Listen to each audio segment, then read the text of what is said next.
நேயர்களே, இன்றைக்கு மத்திய கிழக்கினுடைய மிக முக்கியமான செய்திகளை பார்க்கிறோம். முதல்ல அமெரிக்காவுடைய டைம்ஸ் நியூஸ் என்ன சொல்கிறது?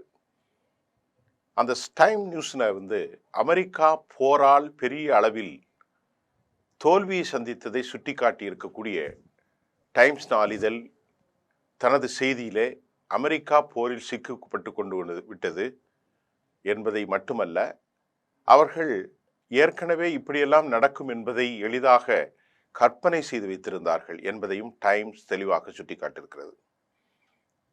அமெரிக்காவினுடைய இந்த நாளிதழ் வெளியான செய்திகளில் ரொம்ப முக்கியமாக இதை குறிப்பிடத்தக்கதாக நாம் பார்க்கலாம்.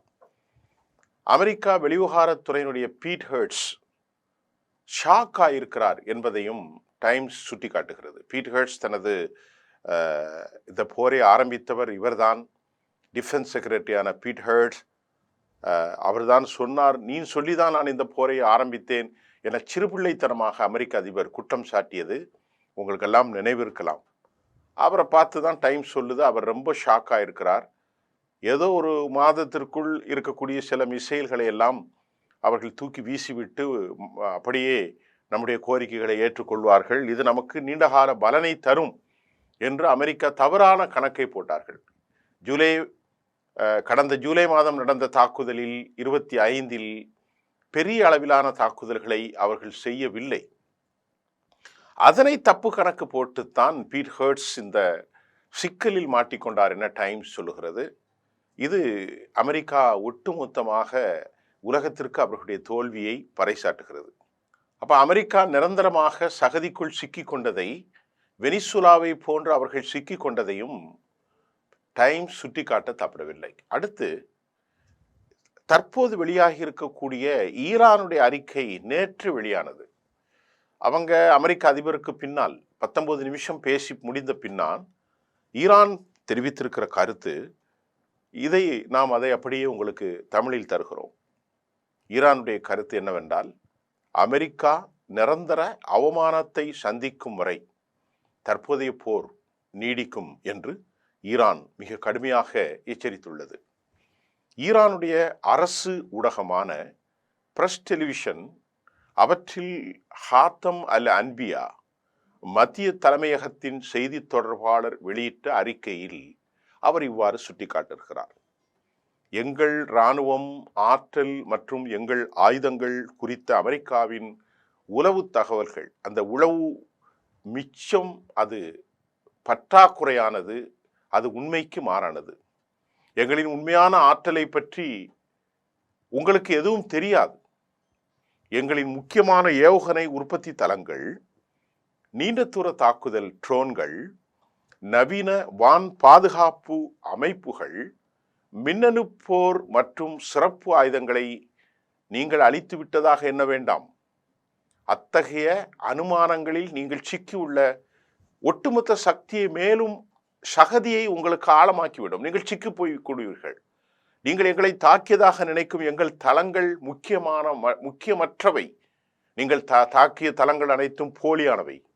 எங்களின் முக்கியமான இராணுவ உற்பத்தி உங்களுக்கு தெரியாது மற்றும் உங்களால் ஒருபோதும் அவற்றை அடைய முடியாத இடங்களில் நடைபெறுகிறது. நாங்கள் வைத்திருக்கிற இராணுவமோ ட்ரோன் சிஸ்டமோ எங்களுடைய ஃபேக்டரிகளோ மேனுஃபேக்சரிங் யூனிட் பதுக்கி வைத்திருப்பதெல்லாம் நீ அடையவே முடியாது. அப்படிப்பட்ட ஒரு இடத்தில் நாங்கள் வைத்திருக்கிறோம். எங்களின் ஏவுகணைகள், எங்களோட ட்ரோன்கள் மற்றும் ஆயுத தளங்களை நீங்கள் முயற்சி செய்ய வேண்டாம், அடைவதற்கு முயற்சி செய்ய வேண்டாம். நீங்கள் தவறாகவே அதனை கணிப்பீர்கள். உங்களால் எதையும் சாதிக்க முடியாது என்று கூறிய ஈரானின் அந்த அறிக்கையின் தொடர்ச்சியை நாம் வாசிப்போம். எங்கள் கண்ணியமிக்க அன்பிற்குரிய முஸ்லிம் தேசத்துக்கு எதிராக நீங்கள் தொடங்கிய போருக்கு பெரு விலை கொடுக்க வேண்டும். நீங்கள் நிரந்தரமான ஒரு அவமானத்தையும் வருத்தத்தையும் சரண் அடைதலையும் சந்திக்கும் வரை ஈரான் இந்த போரை விடப் போவதில்லை. நீங்கள் ஏற்கனவே பெற்ற கடுமையான அடி தொடர்ச்சியாக எங்களிடமிருந்து மேலும் உங்களுக்கு பெரும் பேரழிவை ஏற்படுத்தும் என்பதை வரும் நாட்களில் எதிர்பார்க்கலாம் என ஈரானுடைய சார்பிலே செய்தி வெளியாகி இருக்கிறது. ஹாத்தம் அல் அன்பியா தலைமையகம் என்பது ஈரானுடைய மிக முக்கியமான கட்டளையிடும் மிக முக்கியமான ஒரு அமைப்பாகும். இது ஈரான் இராணுவம் மற்றும் இஸ்லாமிய புரட்சிகர காவல் படை IRGC ஆகியவற்றுக்கு இடையில் ஒரு பாலமாக செயல்படுவதுதான் ஹாத்தமுல் அன்பியா. முன்னதாக நாட்டு மக்களுக்கு ட்ரம்பாற்றிய உரையில் ஈரானுக்கு எதிராக அமெரிக்கா இராணுவம் தீர்க்கமான தாக்குதல்களை நடத்தியதென்றும் இந்த இராணுவ நடவடிக்கையின் முக்கிய நோக்கங்கள் நிறைவடையும் தருவாயில் உள்ளதாகவும் இப்போது ஈரானுடைய கடல்சார் மற்றும் வான்வழி திறன்களை அமெரிக்கா முற்றிலுமாக சிதைத்திருக்கிறது என்று சொல்லிவிட்டார். சொன்னார்ல, நம்ம நேற்று பார்த்தோம் 19 நிமிஷம். அதற்குத்தான் ஹாத்தமுல் அன்பியாயி தெளிவான பதிலை தந்திருக்கிறது. அந்நாட்டின் பரந்த அளவிலான இராணுவ கட்டமைப்பு கடினமாக கட்டமைப்புகள் மிக கடுமையாக பலவீனப்படுத்தப்பட்டுள்ளது. அந்நாட்டினுடைய பெரும்பான்மையான தலைவர்கள் கொல்லப்பட்டுள்ளார்கள். இந்த எங்களின் தாக்குதலில் ஈரானுடைய ஆயுத தொழிற்சாலைகளும் ராக்கெட் ஏவுதளங்களும் துண்டு துண்டாக சிதறடிக்கப்பட்டு வருகிறது. அவற்றில் ரொம்ப முக்கியமான சிலவற்றை மட்டுமே அமெரிக்கா முன்னெப்போதையும் விட பிரமாண்டமான வெற்றி பெற்று வருகிறது என்று கூறியது குறிப்பிடத்தக்கது. இதுக்கு தான் அவங்க பதில் சொல்லிட்டாங்க.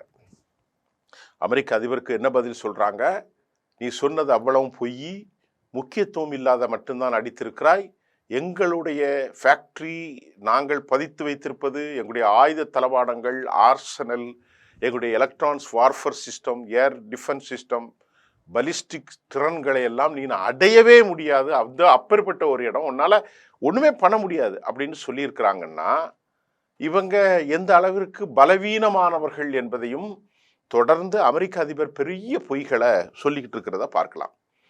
இப்ப 2வது மிக முக்கியமாக ஒரு செய்தி, அதனை தொடர்ந்து தான் பஹ்ரைன் நாட்டில் ஹமாலா பகுதிகளில் அமைந்துள்ள பாடெல்கோ தொலைத்தொடர்பு நிறுவனத்தின் மீது ஈரான் அதிரடியான தாக்குதலை நடத்திவிட்டது. இது உலக புகழ்பெற்ற அமெரிக்க நிறுவனமான அமேசான் வெப் சர்வீஸ் அமைப்பின் கிளவுட் கம்ப்யூட்டிங் சேவைகளை, service of the cloud computing அவற்றை அதனுடைய உட்கட்டமைப்பை கொண்டுள்ளதால் பெரும்பான்மையான அமேசானின் சேவைகள் மிக கடுமையாக பாதிக்கப்படும் அபாயம் உள்ளது. இது ஒரு சாம்பிள் தான். இனி அடுத்தடுத்து தான் மைக்ரோசாஃப்ட், டெஸ்லா, IBM, நிவேடா பெரிய கம்பெனிகள் எல்லாம் அழிக்கப்பட போவதாக ஈரான் ஏற்கனவே சொன்னார்கள்.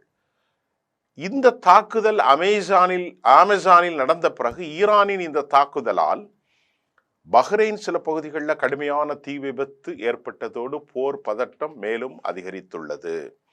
Apple company, Google company, meta, IBM, Microsoft உட்பட 15க்கும் மேற்பட்ட அமெரிக்க தொழில்நுட்ப நிறுவனங்களை ஈரான் தாக்கி அழிக்கப் போவதாக தனது பட்டியலில் வைத்துள்ளதை ஏற்கனவே எல்லோருக்கும் தெரியும். இத்தகைய தாக்குதல்களின் மூலம் அமெரிக்காவினுடைய பொருளாதாரத்தின் முதுகெலும்பாக திகழும் IT நிறுவனங்களுக்கு அழுத்தம் கொடுத்து அதன் வழியாக அதிபர் டொனால்ட் ட்ரம்பை தலைமையிலான அரசாங்கத்தை பணிய வைக்க ஈரான் திட்டமிட்டுள்ளது. ஏற்கனவே UAE, ஐக்கிய அரபு அமீரகத்தில் உள்ள அமேசான் அந்த தரவு மையங்கள் மீது ஈரான் நடத்திய தாக்குதல், தற்போது நடவடிக்கைகள் சர்வதேச அளவில் பெரும் பரபரப்பை, காரணம் என்னவென்றால் அது அப்படித்தான். சர்வதேச அளவில் இன்னும் நிறைய கம்பெனிகள் தாக்குதலுக்கு உள்ளாக போகிறது. இதுக்கு இடையில இந்தியாவுடைய டாப் டிப்ளமேட்ஸ் ரெப்ரசன்டேட்டிவ் ஒரு டாக்ஸ் நடத்தியிருக்கிறாங்க. அதில் 40 நாடுகள், அது எந்த நாடுகள் என்றால் United Arab Emirates, France, Germany, Italy, Canada and Japan. இவைகளோடு India continues to call for free and safe navigation அப்படிங்கிற ஒரு தகவல். ஏன்னா ஸ்ட்ரைட் ஆஃப் ஹெர்மூஸ் திறந்து விடப்பட்டு அதன் மூலமாக உலகம் முழுவதும் தடையற்ற வர்த்தகத்திற்கு இந்தியா சில நடவடிக்கைகளை மேற்கொண்டு வருவதாகவும் 40 நாடுகளோடு அவர்கள் பேசிக் கொண்டிருக்கிற செய்தியும் வந்திருக்கிறது. Hormuz as a matter of very priority என்பதையும் அந்த செய்தி, ஆங்கில செய்தி நமக்கு சுட்டி காட்டுகிறது. இதற்கிடையிலே ஈரானுடைய மிகப்பெரிய சங்கிலி பாலத்தை அமெரிக்கா குண்டு வீசி தாக்கிவிட்டார்கள். அது முழுமையாக சிதைந்திருப்பதாகவும் அதில் இனி கார்கள் இப்பொழுது நிலையிலே பயணிக்கக்கூடியதாக இல்லை. அமெரிக்காவினுடைய திட்டம் என்ன? அமெரிக்கா தோல்வியை சந்தித்து இருக்கிறது. அமெரிக்கா அடுத்து வரும் நாட்களில் மிக கடூரமான தாக்குதல்களை நடத்தலாம் என்ற தகவல்கள் மறுப்பதற்கு அல்ல. அந்த தாக்குதலில் அமெரிக்கா ஈரானால் தாக்கப்படும். அமெரிக்காவுடைய கம்பெனிகள் ஒன்றுமே இருக்காது. அமெரிக்காவுடைய முதுகெலும்பை அவர்கள் ஒடிப்போம் என்று சொன்ன நிலையில் இந்த பாலத்தை அவர்கள் குண்டு வைத்து குண்டுகளால் தாக்கியிருக்கிறார்கள்.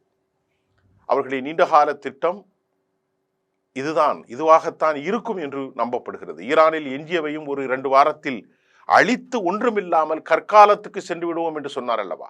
அந்த கற்காலம் என்றால் அந்த நாட்டில் எதுவுமே இருக்காது அப்படின்னு செய்திகள் வந்திருக்கிறது. அதாவது கற்காலம் என்றால் என்ன?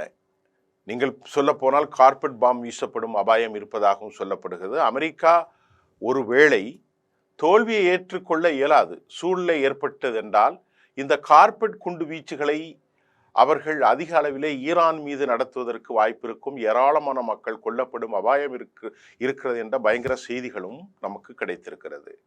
இதற்கிடையிலே வலிமையான பக்கர் கலிபாப் கடும் எச்சரிக்கை. யார் அந்த பக்கர் கலிபாப்? அவர் நாடாளுமன்றத்தினுடைய சபாநாயகர். அவர் சொல்கிறார் 70 லட்சம் ஈரான் பொதுமக்கள் அமெரிக்காவை சந்திப்பதற்கு எந்த நேரமும் ஆயுதம் ஏந்தி தயாராக இருப்பதாகவும் ஈரான் உள்ளே நுழைந்து தாக்குதல் நடத்தினால் எங்கள் ஒவ்வொருவரும் இந்த தேசத்திற்காக உயிர் கொடுப்பதற்காகவும் ஒவ்வொரு மனிதனும் ஆயுதம் ஏந்தி புரட்சி வீரர்களாக களம் காண்பார்கள். தைரியம் இருந்தால் வந்து பாருங்கள், நாங்கள் மரணத்தை எதிர்கொள்ள காத்திருக்கிறோம் என்று அமெரிக்காவுக்கு கடும் மிரட்டலை அவர்கள் அளித்திருக்கிறார்கள். ஆகவே நிலைமை அவ்வளவு நல்லாக இல்லை, படுமோசமான ஒரு களச்சூழ்நிலை சென்று கொண்டிருப்பதையும் நாம் இப்பொழுது பார்க்கக்கூடியதாக இருக்கின்றது. ஆக இனிவரும் காலங்களில் இந்த 15 நாட்கள் 2 வாரத்தில் அமெரிக்காவினுடைய அநேகமாக பொருளாதார நிலைகள் அளிக்கப்படும். ஈரானில் மக்கள் கொத்து கொத்தாக கொல்லப்படும் அபாயம் இருக்கிறது. இவர்கள் வானளாவிய அளவிலே தாக்குதல் நடத்துகின்ற போது வெறித்தனமான தாக்குதலை ஈரான் இன்னும் அவர்கள் அச்சுறுத்துவதை போன்று சில அபாயகரமான ஆயுதங்களை பயன்படுத்தலாம். அநேகமாக இஸ்ரேல் இந்த தாக்குதலில் அளிக்கப்படக்கூடிய வாய்ப்பும் பெரும் சீரழிவை சந்திக்கக்கூடிய வாய்ப்பும் இருக்கிறது. போர் என்று சொன்னால் ஒரு நாடு மட்டும் அழியாது. ஈரானும் அழிக்கப்படலாம், இஸ்ரேலும் அழிக்கப்படலாம், அமெரிக்காவினுடைய ஏராளமான முதலீடுகள் முறிக்கப்படலாம். அமெரிக்காவுக்கு ஆதரவாக இருக்கக்கூடிய யுனைடெட் அரபு எமிரேட்ஸ் இந்த தாக்குதலில் முக்கிய குறியாக இருக்கிறது. மீண்டும் அடுத்த செய்திகளோடு உங்களை சந்திக்கின்றேன். நன்றி.